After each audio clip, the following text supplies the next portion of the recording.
What's up, everybody? It's your boy, the Italian Stallion, for another episode of Rebels with a Cause, the 5th episode. And as you can see behind me, I got the babies.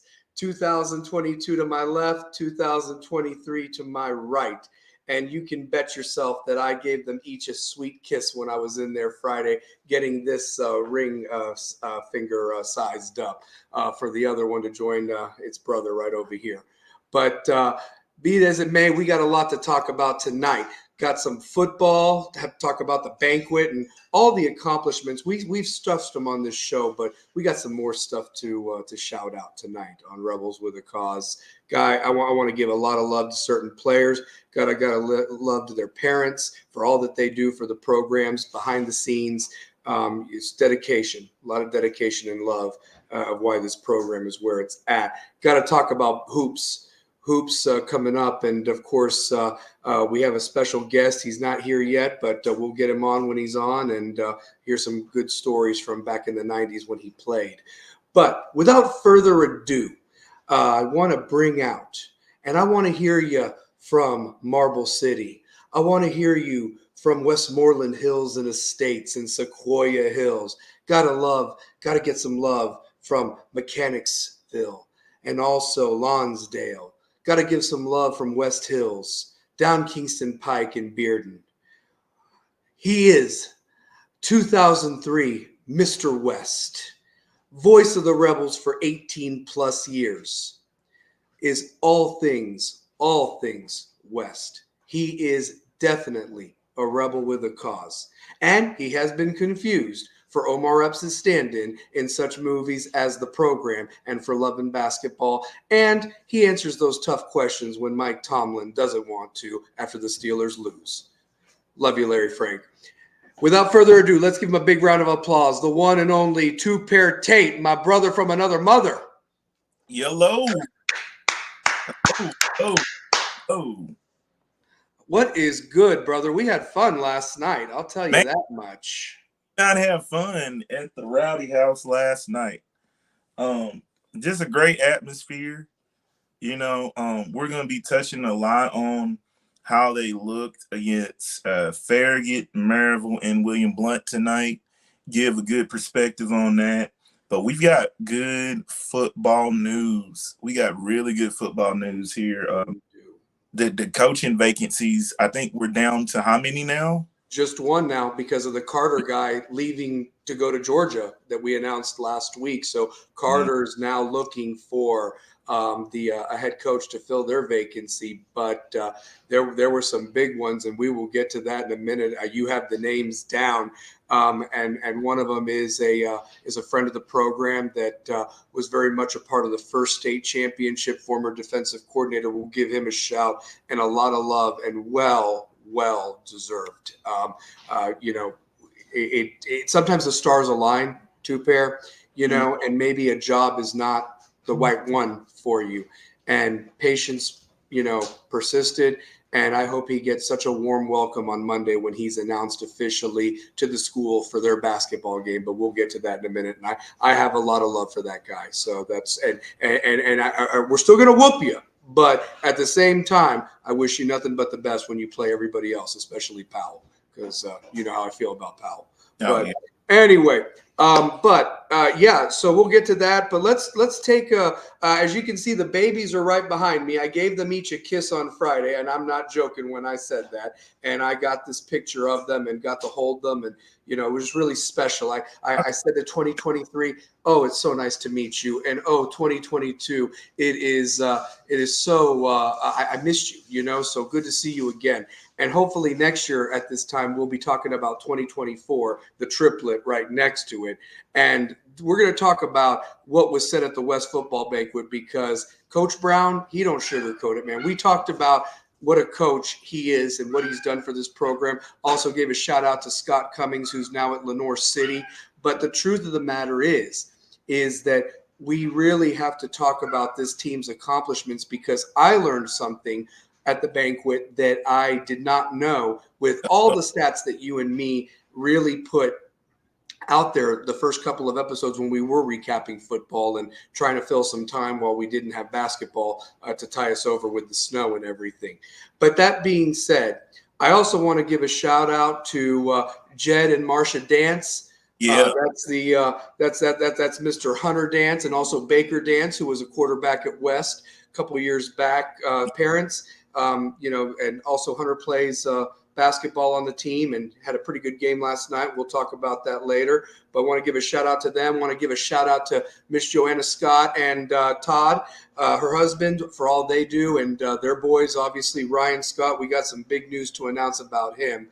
The best linebacker in West history, in my opinion. Again, it's my opinion, but the numbers, the things that he did, it backs it up. I mean, the plays that boy made, you watch him. He was a leader of men, man. And it was like having another quarterback on the defensive side of the ball. And he was a fun player to watch. The guy just battled hurt half the season. I mean, he really was just a dude, just a rebel with a cause, man. Not to be cliche, but he was exemplified everything about being a rebel with a cause. But a shout out to his parents and all they've done for the program as both their sons. Got to give a shout out to Jake Scott as well, who played linebacker for the Rebels teams a couple of years before Ryan. So I'm just enthralled with what I have to announce with him. And his mom actually sent me the text message before I even got a chance to see what Jesse Smithy put out there on Twitter. So got to give her some love there.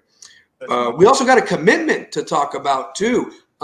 Since the last show, Marshawn Bowers, who I absolutely adore and love. Shout out to him. He committed to Emory and Henry. And, Carson Newman, watch out, man. You missed out on one for him to go to Emory and Henry down there in Georgia. So he's going to be a great player for them and take it by the, whether he wants to play punt returner, kick returner, tailback, receiver, DB, the guy is that's why he was athlete of the year. And we'll talk about that at the banquet. But going about the football, these are some of the things that Coach Brown highlighted, and there were so many, and we could be here all night, but I do want to talk about this.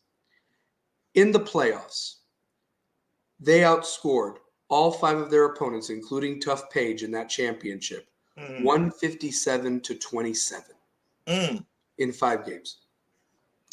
They had 3 shutouts for the year. Okay. 3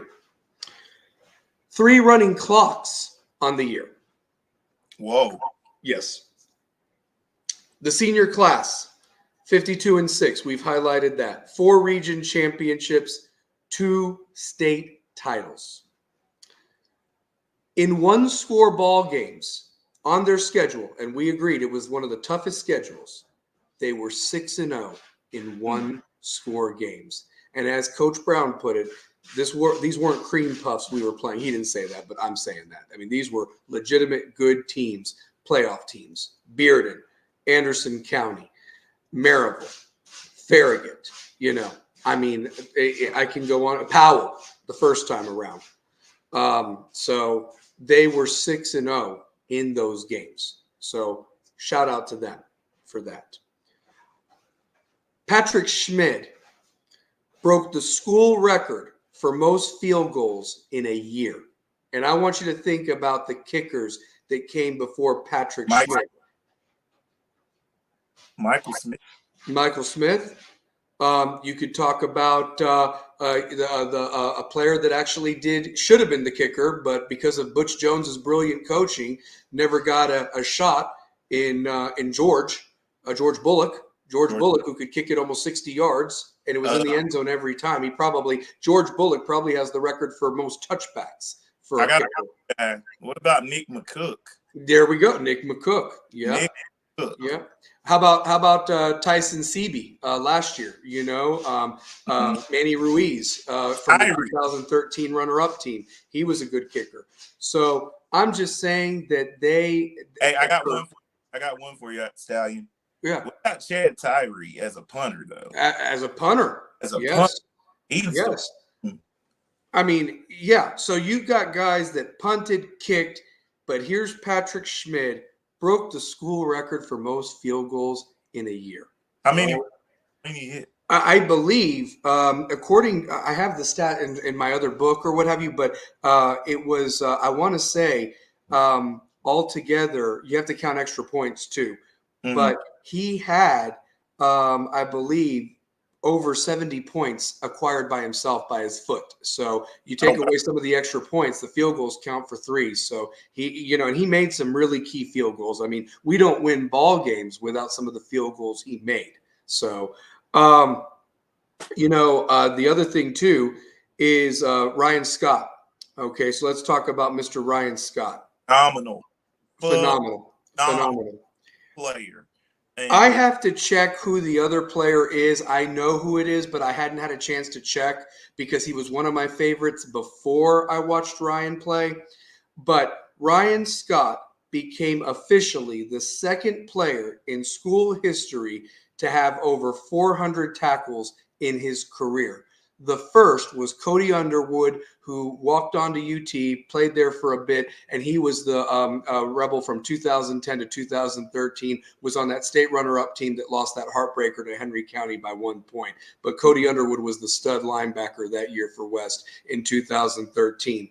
So Ryan Scott joins that company as the second player to have over 400 tackles in their career at West. And the sad thing is he didn't play a lot last year because of all the blowouts they were in. So who knows how many tackles he could have had he played the whole game. That's the other thing. This year he played a lot more because the games were closer, but he finished with 178 tackles this year. I mean, he was just phenomenal, just phenomenal. And today, I'm proud to say, and his mom texted it to me, he was named for the second consecutive year. two-time. Two-time. Two-time. Two-time. Never been done before. Two-time. Defensive Player of the Year, according to 5-Star Preps. He's the first. And, oh, by the way, if you want to know who won it in 2021 when he was a sophomore, somebody named Walter Nolan, who was like the number one player, out of high school that went to A&M and is now at Ole Miss with Lane Kiffin. Yeah. So that's the company that is now been the Defensive Player of the Year in Ryan Scott. I challenge anybody to tell me he's not the best linebacker in West history. Now, injuries have derailed some other guys' careers, but this kid played absolutely like a ball of fire every time. He had fun out there. And he was hurt himself and played through the pain and was amazing to watch. And I salute him and those other seniors that, became the all-time winningest group with that 52-6 record, 4 region championships, 2 state titles. The accolades are there and they're very well deserved. Last thing, the defensive line. The defense. Go ahead, bud. Go ahead. Before you get to that, we didn't even say what they are ranked nationally as a group. Oh, yes. Yeah, go ahead. Yeah. Right.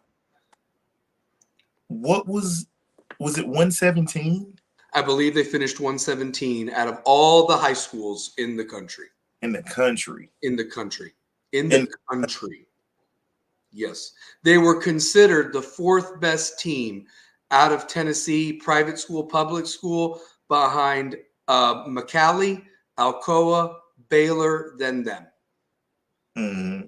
And you're going to rank them preseason number, 7 or 8 next year or whatever. I mean, I get you lost some dudes, but you got talent coming back. And I'm going to get to what Lamar said at the banquet, and it'll give you chills. And I told you exclusively that I had it for you tonight. No, you always have the exclusive style. Always, man. We got to, buddy. That's what we have. We got the hookups right here. So, and we keep it to the chest when we need to, and when it needs to be put out there, we put it out there. But the truth of the matter is that the defensive line, and I'm going to give a shout out to this guy because he actually got Assistant Coach of the Year. 2004 West Rebel himself, and a hell of a player when he played, Morgan Shaver. He was assistant coach of the year according to Region 25A, and his defensive line, which was CJ Smith, Wyatt DeRoche, Adine Muhammad, Joey Wilson, Anderson Smith was up there. They were unbelievable. this year, that defensive line, and they really made things happen. And that defensive line had a school record for 51 sacks on the season. On the season. And in a game, they have the school record. They had 9 against Walker Valley in the semifinals to get them to the state championship. That quarterback for Walker Valley, who was really their whole team, was running for his life most of the game. Go back and watch that one. It's on rivalrythursday.com for free. Go back and just watch the defense, and they put on a thing of beauty. I mean, they did it most of the year, but I'm just talking about in that game, it was like there was no denying we were going to Chattanooga if you watch how they played. So furthermore, these were the trophies and the acknowledgments that were handed out, by the way. I will also let everybody know at home, including you, Pair, which players are coming back and which ones are not. And that way you can even see how ridiculous the number 7 prediction or preseason ranking is. For honorable mention, these are guys that were not quite on the all-region team, but they were honorable mention because they did contribute throughout the year. And a couple of these guys probably would have been all-region if it hadn't been for injuries, but they sure came back when it counted towards the end of the year, and that's when the whole team took off, as I mentioned before. Mm-hmm. Wide receiver, David Drata. He'll be back next year. Linebacker and senior, Bryson Leva. Heck of a kid, going to miss him. John Whitesell, offensive lineman. I believe he will be back. Thade Sterling, played tight end and then made the switch to wide receiver. We're going to miss him. But he was on honorable mention. A guy that will be back and was just an absolute lockdown corner for the rest of the year, for the most part, was Riley Mannon, defensive back. He'll be back next year. Sophomore offensive lineman, and he's a walking mountain, David Mabane. He'll be back next year. He's a sophomore, going to be a junior next year. So those were your honorable mentions. So realistically, you got 4 of the 6 honorable mentions that are going to be back and going to be really counted on to be contributors and for next year's team. All-region guys, Antirius McAllister, DB, he will be back next year. Antoine Burdine, he was phenomenal and really took the step I was hoping he would, and I'm expecting big things next year from Mr. Burdine. He'll be back. Got to give one of our loves to one of our hoopers who is a great linebacker, Mr. Jack Keith. He was an all-region player, linebacker, 108 tackles. He'll be back to be the anchor of that defense, that linebacker position next year. Love his energy. Love him on the court. Oh my God, yes. I mean, you know, he's 5'8", he's my height, but man, he plays hard and he plays like, I mean, he just leaves it all out there. And he's the same way on the football field too. So Dominic Davis, tight end, he'll be back next year. Are you getting a theme here, by the way? What was the preseason number 7 thing? I mean, come on now. Running back, Devin Jameson, he'll be missed. You know, he will be missed. Quarterback, got to give some love to Hunter Dance. We will miss him. Jack Codavilla, offensive lineman, he'll be back next year. Our guy Connor Cummings, Mr. Clutch in the state championship game with them 2 touchdown catches, he'll be gone and be missed. Steven Johnson, offensive lineman, I believe he'll be back next year. And the man himself, all region, is going to be an absolute beast next year, and I can only see that he's hungry for more, is old Wyatt DeRoche, you know, Mr. 24 sacks himself of that big 51 that number that was put together there. So, I mean, just an amazing group of guys, and that's just your all region, and the majority of them are coming back. Now, these are the guys that you're going to be losing, okay? But, of course, I want to give them their shouts. I mentioned Morgan Schaefer as assistant coach of the year who does the D-line. Linebacker of the year and senior, Anderson Smith, who was just an absolute warrior, all the years he was there at West, and really enjoyed watching that young man play. Marshawn Bowers, athlete of the year. As I mentioned, Emery and Henry's getting a good one, and he can play anywhere on the field, and kid's just a winner. Mr. MVP himself of the state championship game with 3 interceptions, including that batted pass at the end. Wide receiver of the year, should have been DB of the year as well, 6 Horde. So absolutely going to miss him. All academic player of the year, Brody McFalls. I believe he'll be back, if I'm not mistaken, next year. So he's on. How is that coming back? I mean, that's what I'm saying. I mean, like it's a small senior class. It's a senior class that contributed. And yes, you need to find a quarterback. Yes, you need to find I think we've got some running backs in that room that really are hungry, like Tavian Ray and Messiah Wren. You're going to know these guys' names pretty soon. And there could be even a couple of guys that come in that we don't know about. I know that there's an 8th grader that is uncredible, and I don't know if they're going to give him some burn as a freshman, but you watch for him in a couple of years as a sophomore. And who knows, he might walk in there and be able to be as a freshman. He's that talented of a kid. But there's him. I mentioned him before, CJ Smith, defensive lineman of the year. I mean, just an absolute animal, 21 sacks, just all over the field, difference maker. The guy he went up against in practice all year, who was offensive lineman of the year, Britton Carver. Going to miss him. And last but certainly not least, defensive player of the year in the region, who was also just named defensive player for the second time, Mr. Ryan Scott. So that was your guys for the region 2-5A that were honored and recognized at the banquet. Last but not least, 5 players got recognized on the all-state team. Quarterback Hunter Dance, shout out to him. Running back /DB/ wherever you needed him, Marshawn Bowers. Defensive end, CJ Smith. Offensive lineman, Britton Carver. And rounding it out, Mr. Ryan Scott himself, linebacker. That was your 5 West players on the all-state team that were recognized at the banquet Thursday night last week. So. No, I was trying to find the ranking where Knoxville West is ranked.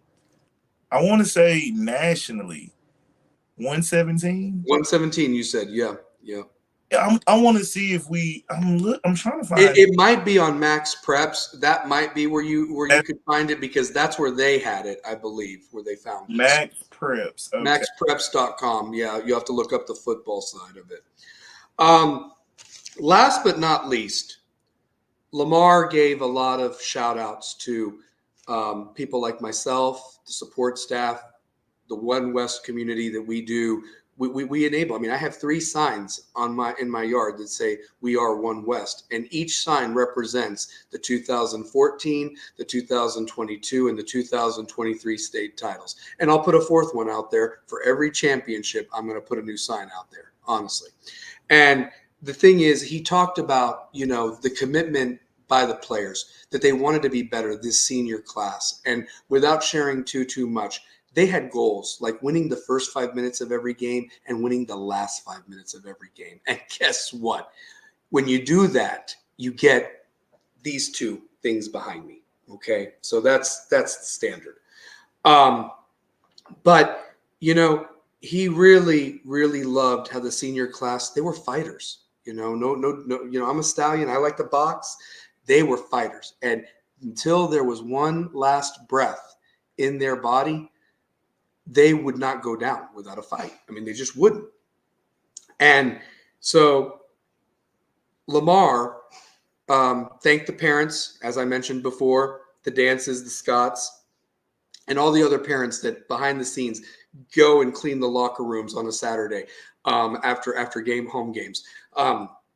The team meals that are provided and all the support from the community. I mean, it is just so much. And the amount of money that has to be put in to support this program and pay for buses. I mean, Lamar mentioned to Pair that it costed $7,500 to transport the entire team and all the stuff down to Chattanooga for a championship game. If you want to do it, that's how you got to do it, man, honestly. So it takes money. It takes this to go in, but we have people that are all in, and that's why we are One West, and we've got a phenomenal coaching staff, as I mentioned, that love and pray together. But he challenged the team. And I'll tell you this, another thing, they're outgrowing that locker room. That locker room was put together, that field house, by Coach Cummings and a lot of those parents and donors from a long time ago. And it's a beautiful field house, but they've outgrown it. The locker room was created for 105 guys. And right now, if everybody sticks, despite losing 2021 seniors, right now they are looking at the 8th graders that are signed up, any transfers or anything like that, at 146 players from 9th to 12th grade next year. It's a powerhouse. And the fact is, freshmen had to go change in the soccer locker room, because they couldn't fit them all. And this is going to be a problem next year. So there's got to be talk about maybe expanding that field house to be able to house 150 players. That's going to be the norm right now, especially if you have your freshmen that are separate, and then you got 10th through 12th grade that rock it out on Friday nights or Thursdays or Saturdays or whatever we play. In expanding the field house now, just expand it a little bit more. Yeah, and if they can do it, obviously it takes money to do that and knock a wall down and design it and everything. And then here's the other thing too: the equipment to make sure you've got 150, shoulder pads and all that stuff, helmets and uniforms. I mean, it's a lot to keep this program going, but there's a standard, and Coach Brown said that he wants to coach this standard. And I want to quote him because I don't want to misquote him, because I love that man so much. He challenged the team. He actually had the seniors stand up, but he challenged the team. And he said, look at the 2 trophies, the ones behind me. They were on a table there in the banquet.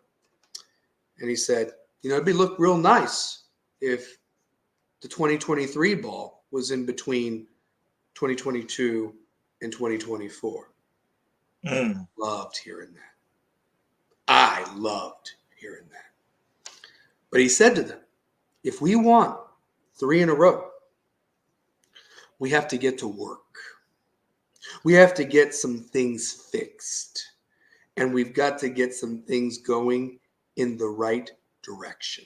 And that means in the classroom and off the field. And that was supposed to be started Monday, 2 days ago, because this was Thursday. Now, I know they've had some delays with the snow and all that, but they got to get it together. And any guy that's on that team right now, I'm looking at you and challenging you to listen to Coach. Coach ain't going to lead you wrong. You got rings, but get your own rings. You got a standard to live up to. And he said it best. He said, pointed to the seniors that were standing up to Pair and said, do not tarnish their legacy. They built. And if you can't handle that, then maybe this is not for you. Expectations, no matter what, do not change. That's what this is about. That's why I throw this up. And this stands for win. And y'all need to keep it going.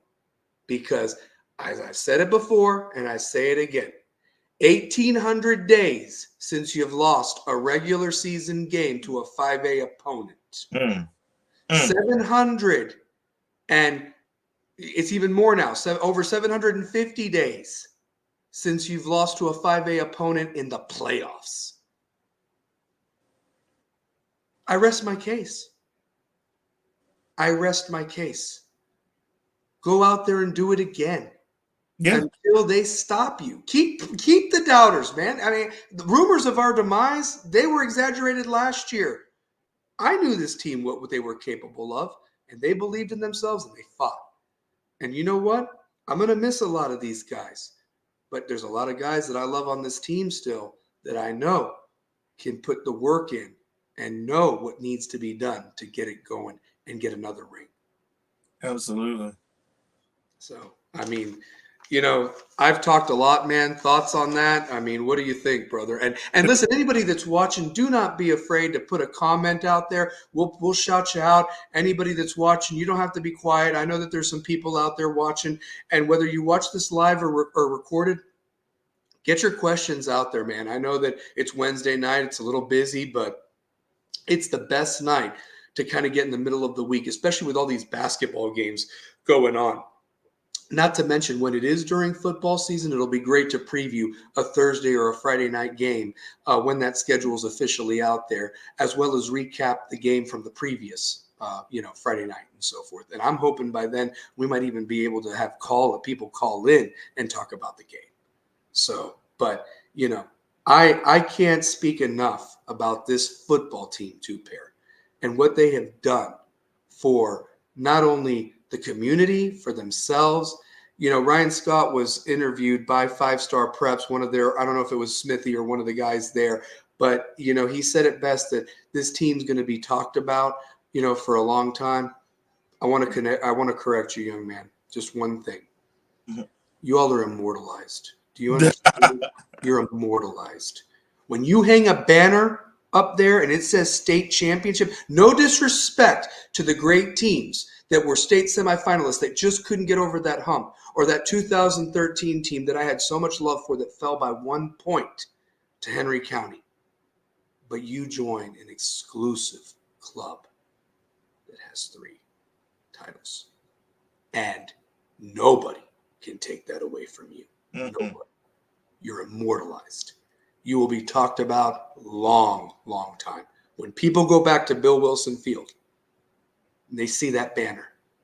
And one thing that Lamar did touch on the banquet, and I'll end it with this. He absolutely loves when the players come back. Whether he coached them or not, they had 20 guys that got up Thanksgiving morning that weren't even on the team anymore, 2 Pair, that were there just wanting to help out little brothers, make sure they were ready for what was able to face the day after Thanksgiving to get back to Chattanooga. That is what West football is. It is all about the W. It really is. It is. So, yeah. But your thoughts, man, on all of that. I know there was a 32-minute thing about the banquet and football, but, they deserve the recognition. They're champs. They're back to back. Yeah, like we can't go without talking about football because it's a huge staple of the city, and look what has happened. A nationally ranked football team out of East Tennessee, that in the state of Tennessee, they're a top 5 team. Yes. Yes. Number 4. I mean, out of all the classes. And that's what draws kids to wanting to play here, is they see I can be on a nationally ranked team in Tennessee that's playing up against some of the best competition, and they've shown it. They're number 1 in Knoxville, and they're the best football team in the city of Knoxville. Yeah. and you want to know something else too? Oh, and 2 years in a row, right? 2 years in a row, because we were the champions of Kingston Pike. They also put that recognition up there. I mean, they got 5 wins in a row over Farragut and Bearden. And if you didn't notice underneath my name tonight, to preview that Saturday game, I am a certified Bulldog hater, just to let you know. So, but here's anytime we can beat Bearden in any sport. Oh, it's that. It's that such glorious feeling when you beat Bearden, in any sport. But let me tell you this: some of them might say it's Farragut. Trust me, they like beating West. Don't sell yourself short, honestly. So yeah, for sure. So, the other thing too that I wanted to say, real quick, was that you mentioned it. Who wouldn't want to play for it? You got 146 guys. Potentially, going to be dressing out or coming out for football. One thing that I'll say to that, it's one thing to be a part of a team, but what are you going to contribute out there? Are you just there to try to get a ring and collect it, or are you really going to contribute something to earn it? So there's a couple of, that's challenges for everybody. And that includes doing the thing in the classroom, getting stronger, running those stadium steps, running up Tobler Hill. I do it for fun in the summer, and I'm almost 40 years old. So, I challenge you guys to do that. How's your push-up challenge going, Pair? My arms are swole. It's swole. But it feels good though, doesn't it? They need to do their push-ups, honestly, like that. Honestly, get stronger, baby. Get stronger. But that being said, man, I think it's a good time to transition to basketball. Talk about last night, man. What an electric atmosphere. And let me tell you this. The one thing is when you fill that gym up, and I hope Saturday is filled up for that game. I don't care if Bearden brings fans. I want West fans to show up, the students to show up. Saturday, listen, there ain't nothing going on. Come on out there Saturday night. I'll be there. And let's have a good old-fashioned rivalry game between West and Bearden. I mean, do you know the last time West swept Bearden Pair in basketball? You want to know when it was? The last time? The last time. Do you think you know it? 2000? 2012. The J1 Mitchell, Carson Brooks, Calvin Walker, Chris Smith senior team. Oh, you know what? Because they swept them. They beat them twice that year. So yeah. That was Calvin Walker and Yeah. That's the last time they swept them was 2012. I got to show this comment. M writes, "I'll never run Tobler again." Laugh out loud. I'm crazy, guys. I really. They don't call me the Italian Stallion for no reason. So Tobler have muscles, dude. And I'll tell you, I did it, and I was like, "How did we do this 20 times or whatever they had us do it back in the day?" Honestly, how did we do it? So I had to run Tobler. When I used to work at the Fresh Market, I used to go up Tobler all the time. Yeah, I'm telling you. So it's rough, man. So yeah, get those comments out there, guys. I mean, anything, that's we put it out there, baby. We do. But like I said, 2012 was the last time. And so I'm challenging Jalen Hill, the devastating one, the Avalanche, Reese, Dupree, Birch, Dance, Keith, all y'all, be that first West team that sweeps Bearden in 12 years, man. Yeah. It feels like forever. It does. It does. Yeah. But Bearden just plays West well. They play Bearden. And they don't give up. That's why I think it's so ridiculous when a Bearden person says, "Oh, well, Farraguts are." Again, you're disrespecting the people that went to Bearden Middle, that their friends went to two different schools, just like West Valley went to two different schools. Mm-hmm. Okay, you're disrespecting that. And here's the other thing, too. No disrespect to Farragut, but Farragut wins titles in soccer, baseball. They did have one in football, but realistically, West is the standard when it comes to the football. And that's what is really the driving sports.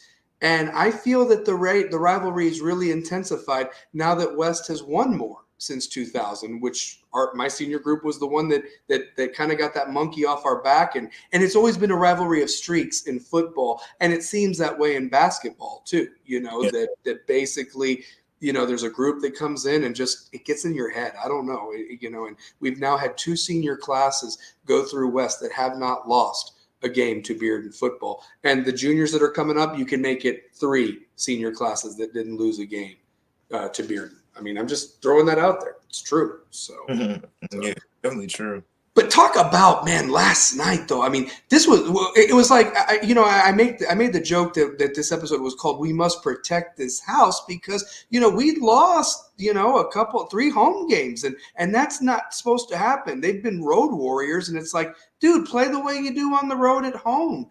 And it's like, you got to protect this house and this sacred ground, just like the football team does with Bill Wilson Field. And I don't know, man. I just feel like everything came together last night. Yes. It was amazing. Yeah. Amazing to watch. Yeah, we really got to talk about this. 91-75 at the Rowdy House. Jalen Hill was phenomenal. Devin Martin showed why he's the best player in the city. Garrett Birch, who I said is the best shooter in the county, looked phenomenal. You got Malik Wilson giving you valuable minutes, and he's back healthy. Reese Clark. I mean, what more can you say about Reese? And he didn't even have a great game. And then Jack, Kevin Jack, played phenomenal. Happy birthday to him. Shout out to the Avalanche yesterday, man. He made some moves in the post that were just like crazy. He went one way and then he turned and it's like a big guy like that's not supposed to move like that. You know what he is? He is without the hops, and I'd love to see him dunk it. He's like our Zion Williamson, man. That's what he is. You know what? I will say he reminds me of DeJuan Blair that played for Pitt. Yes, for Pitt all those years ago. He just his footwork and his ability to use his body. Yes. I like the way Devin Martin has to realize he's the best player on the floor. Yes. He's the best. Like I told Kamisha, his mom, I said he's arguably the best player on the floor. Kevin and Devin. That if we're going to go where we need to go, that's got to be the two focal points on offense. Yes. Jalen Hill. If we get that Jalen Hill every game, I'm just going to put it out there. He's one of the best guards in the city when he plays like that.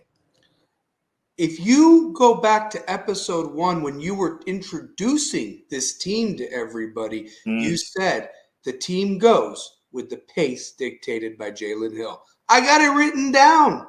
Pace and space. And you called it. You know your stuff, man. We know our stuff. We're not just talking just to talk. We know our stuff, man. And you know this team. And I mean, and I want to give a shout out to Coach. For once, the rotation made sense. What have we been saying? We've been saying the rotation in the third quarter is just not the same. I told Coach Caporo last night, I said, Coach, that's the best half of basketball you guys have played all season. And he said, yes, it is. Yeah. Would you say because you were at that game too, Pair, even better than the Austin East blowout, would you say? Because they were right there. I mean, they had 93 points in that blowout. They had 91 last night. That's the West team that's scary good. It's like you can't in February, you can't try to flip a switch because you flip the switch. Let's bring it up. Let's bring this game up. You didn't flip the switch against Alcoa. That's the beginning of the year. Mm-hmm. You lose by 10. Carter got everything he wanted that night. Yeah. That just came in the West. And time out real quick. Keep your train of thought, man. I want to give a shout out to him. He had 37 points against Austin East last night, man. He wasn't going to let them lose to Austin East twice. I mean, he has just been the guy that Penn State's getting a special kid. I don't care. They're getting a special kid. Definitely the best player in the city. Yeah, easily. I mean, what a year for basketball when you see guys like Devin, when you see Shane Cherry over at Austin East, the Kimber twins over at Fulton. I mean, what a special year in basketball. It's been a minute, I feel. There's over, like, no disrespect to other players, but there's always that year where it's like, oh my God. Like, I mean, if you did an all-star team of all of them, I challenge any other metro in the state.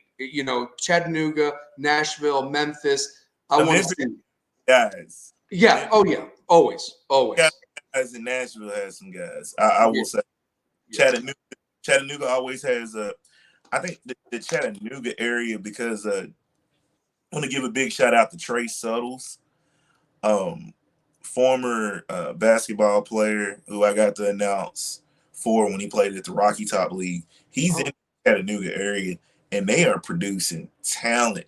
I'm talking about they are producing a ton of talent. And Chattanooga right now. Is that the private schools like Baylor and McAllee that are doing it by any chance, or is it some of the public schools as well? Some public schools as well. Really? And, well, you know what? That makes sense because for a while there, I always felt that Chattanooga football had a little bit of a leg up against the Knoxville teams for a while, especially when we played. And I almost feel like the good guys are all going to the private schools to play football, but I think the other athletes are focusing on basketball. That's what, because I just don't see any Chattanooga public schools that scare me, other than if you want to even consider them a Chattanooga school, they're really west of Chattanooga, South Pittsburgh in 1A, but that's a whole different thing compared to those schools down there. So, but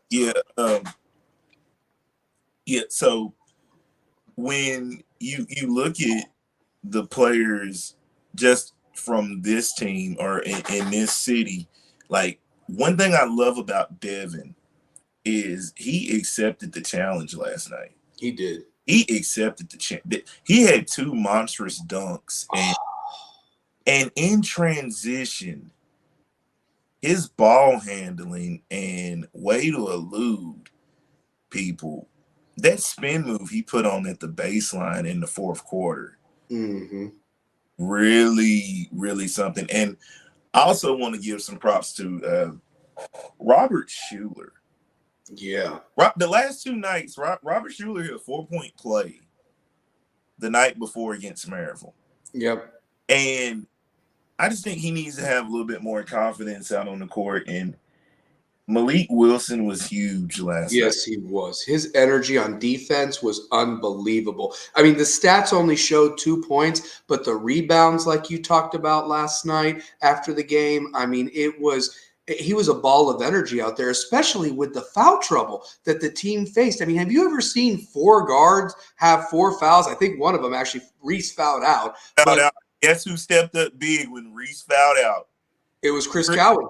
Chris Cowan. We need to talk about Christopher Cowan. Dude, he's another ball of energy out there. He's a ball of energy. Defensively made key plays. I want to say he had a steal that forced the jump ball in the third quarter. It was either the third or fourth. But he had some key plays in this game. He did, and you'll have to forgive me because I don't know a lot of Billy Blount's players or whatever like that. But there was a shorter guy, not the point guard, but the other guy that was a shooter for them. And I'm going to tell you this: he made a couple of threes in the first quarter, but you never saw that again. But Cowan got on him, and you didn't hear from him the rest of the game, man. Cowan he didn't like the length and athleticism that Cowan brought when you made that switch. I don't even know why I didn't even pull this up, why I didn't go to this box score. So let's look at here in this box score. Now, I will say Nick Hodge played well.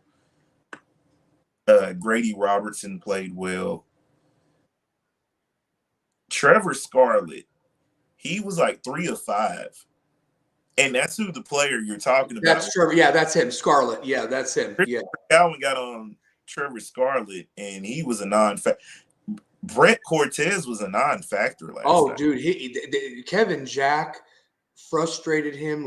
He fouled out. I mean, he actually got a technical too because of being a little rough and he had to be taken off the court. And when you get in their heads like that, you want to know something else that I thought was interesting last night, two pair that I've never seen before. And I liked it. West came out, shot a little bit after halftime. They had that big lead. You know, they did have the big lead. But William Blount stayed in the locker room the whole time. And we're kind of late getting out there. West was sitting there waiting for him. Like, come on. I felt like we were Thanos waiting for them to come out or whatever, like that, just sitting there bored. There were so many times in that game where that lead evaporated quick. Mm-hmm. I want to say, what was they got to? Well, I'll tell you this. This is what I had. So, because I was taking pictures every so often of the scoreboard just to keep up with things. So, at the end of listen to this. At the end of the first quarter, Mm-hmm. It was West 27, William Blount 20. Okay. Okay.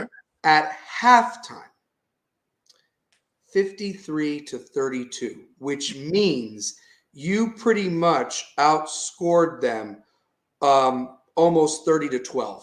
It was more like 26-12. But yeah, it was 26-12. You outscored them.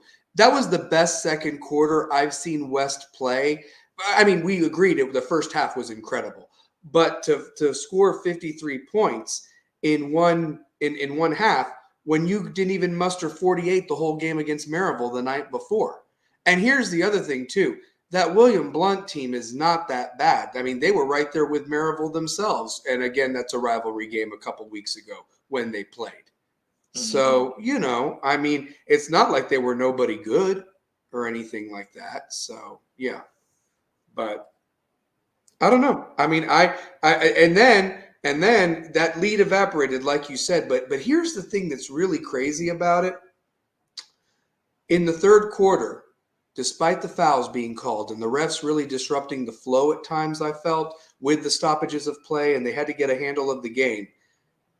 Despite giving up 18 points to William Blount, West still outscored them in the third quarter 20-18. So we actually extended the lead going into the third quarter to 23 points. We ended up winning by 16. So the 7 points they did make up with some three-pointers and things like that. Let's also mention we left some free throws out there too that should have gotten us to 100.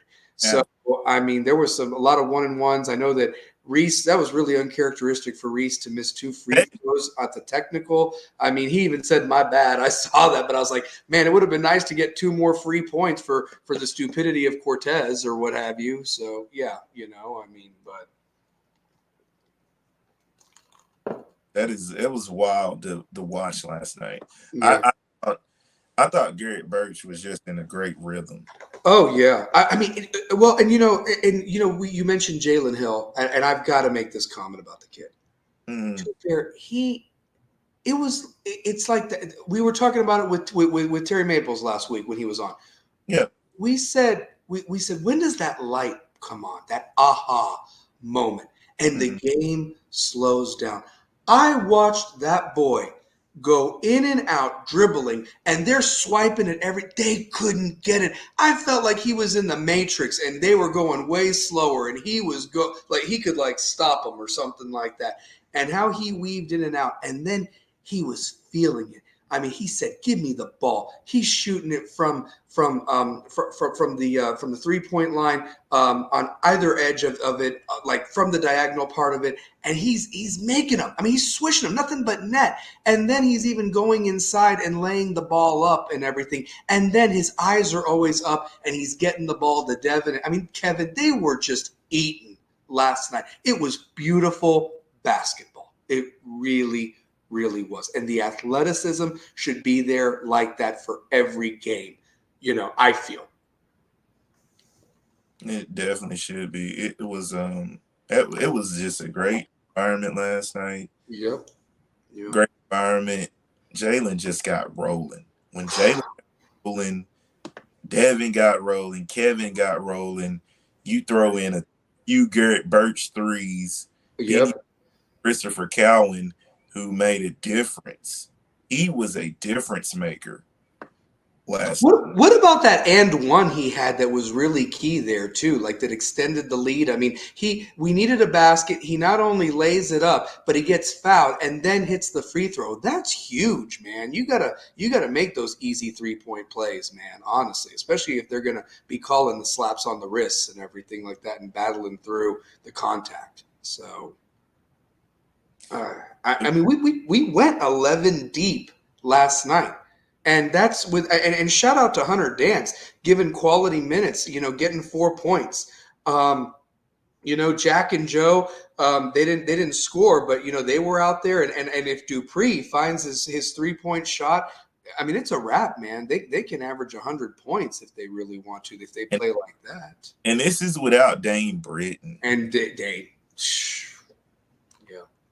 I'm happy to report I tried to talk to him after the game, but it was nice to not see a hard cast on his wrist anymore, and it was one of those black braces. So maybe he's getting closer to getting back and so forth. And what a time to be back, if we can get him in the fold for quality minutes, shot blocks, rebounds, putbacks. I mean, and I'll tell you this, as impressive as Devin and Kevin were on the offensive side of the ball, man, the blocks that they made, and some of them were called fouls, and I'm like, that was all ball. I even heard you even say, hey, ref, that was all ball. That was all ball, ref. I'm pretty bad about that. I love that, man. Oh, come on. So I don't even know where to begin. Well, we didn't even touch on girls basketball, did we? We haven't really talked about them. I mean, the one thing that we do before we get to them, because it would be a good transition, we got to talk about that game, coming out of the snow, a lot of rust, but man, West found a way to win against Farragut last Friday night, and 57-54. And let me give you these numbers, by the way. Dom Van Acker, they held him to 13 points. That's a freaking win right there. That is a win right there. Okay. Parker Lane got 14 for him. Berkeley Narrow got 12. And then they held the other Van Acker to 8. So the fact that you held them under 20 when they torched you that first game around or whatever, you made some really great adjustments this go around and so forth. So, and I'll be honest with you too, Pair. That's a team that I really do not want to face in the district tournament. I really do. I've had enough of the Van Ackers. So for this year, honestly, I would not like to see them in a tournament game. No. Especially when they kind of let them play a little bit more and so forth, and fouls aren't going to be called, and if they're getting picks and even get an inch to shoot, I mean, you just know that ball's going in. I felt like that at times watching Maryville and William Blount the last couple of nights. I mean, it was like they could make everything. And credit to William Blount, they didn't give up, man. They could have just mailed it in, but I think that's a testament to their coach and that coaching staff. They were coaching their rear ends off, trying to do whatever they could, but they just couldn't stop West. They just couldn't. So, and they're not a bad team. They really aren't. I mean, they're 17-7, and now they're 2-4 in the district with that loss to West. So, yeah. Do you have the box score too, Pair, of the West William Blount by any chance? Like for us, I know you mentioned some of the Blount guys, but it's on 5-star preps. But let me see if I can pull up the score. I got the score of the game, but the box score, I only have. I don't think West turned theirs in on time. Okay, if they didn't turn theirs in, I did have it just in case you didn't on Twitter. So Here's the box score. Devin Martin had 29 points last night. All right, I'll give you William Blount's when you're done. Okay, that's fair. Devin Martin had 29. Jalen Hill had 18. The Avalanche, happy birthday to him, had 16 points. Reese Clark had 8. Garrett Birch had 6. Christopher Cowan had 5. Hunter Dance had 4. Robert Schuler, as you mentioned, had 3. And Malik Wilson rounded out the scoring with 2 big points. So, along with the defense and the rebounding. So, when you look at William Blount, you had Nick Hodge with 16. Jackson Dombrowski with 3. Trevor Scarlett had 8. Brett Cortez 0. Wow. Yeah. Played a lot of minutes to have 0 points. It's crazy. Yeah. Grady Robertson, 18. Max Lipinski coming off the bench had 2. Caden Wendell was impressive. 22 points, shot the ball 16 times, made 7. Not a bad game. Lucas Henson put up 6 points to around 75 points. Wow. And we still won by 16. Solid big win. Yeah, I think they left a lot of points on the board with the free throws. With the free throws, yeah, it would have been 100. I mean, they missed. They were getting ones, but not the second one, or vice versa. They'd missed the front end, but we were already shooting 2 because you said the rule changed that when you get to 5 fouls, it's you're shooting free throws the rest of the way. Yeah. So, And I felt like the game was kind of juiced. oh yeah. The game got juiced when West scored 53 in the first half. Yeah. I kind of felt if West played that same style that we mentioned on this show, that up-tempo, pace and space game. You saw how quick that game was dictated by Jalen Hill. Oh, my God, yes. Game. Yeah.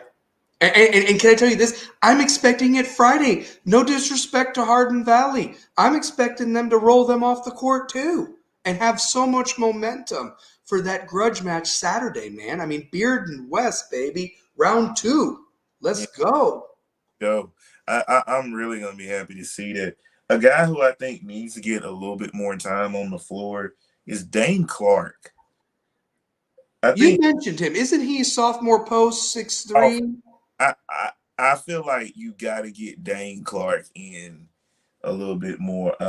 You got to get one Dane in while the other Dane recovers or whatever like that. You got 2 great Danes on the team. So. And to be honest, when games start getting like that, I want to see what Sean Smith looks like. I want to see what Kalul, my guy Kalul Fofana, the Prince of Zamunda, who's a freshman. I want to see what these young guys look like. Yeah. That guy. I mean, he must be pretty good to be a freshman on varsity with that talent. He must be. He's 5'9". He looks like a young Pair Tate Suleiman. He does. Hey, no disrespect, young but Full Price Solomon. That's one of your kids. No, I'm kidding. that's young Suleiman 1.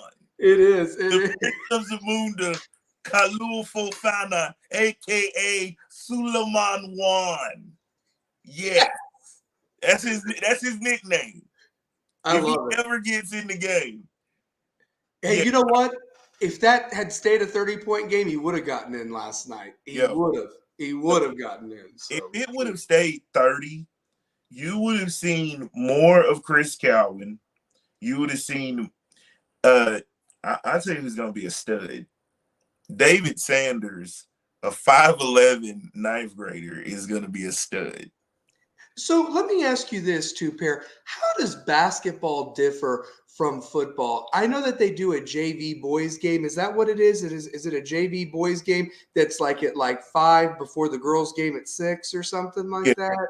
Like that, yeah. Yeah. And so how I mean, do you get there early to watch them at all, or are you kind of booking it just to get there in time for the girls game? I'm booking it to get there for the girls game. See, that's what I've always like. I get it that they have to try to get it in and so forth like that, but I mean that's a lot of basketball from 5 o'clock to pretty much 9 o'clock sometimes or whatever to fit in 3 games. I get it. But I mean, that's the one thing I've always appreciated about football. I know the games are longer, but the fact that Mondays was always the JV and the freshmen separate from the varsity on Friday or Thursday nights or what have you like that, depending on when you played. So, yeah, I really want to say to Auburn Caparo and Tommy Eggleston that we got to play that pace. Yeah.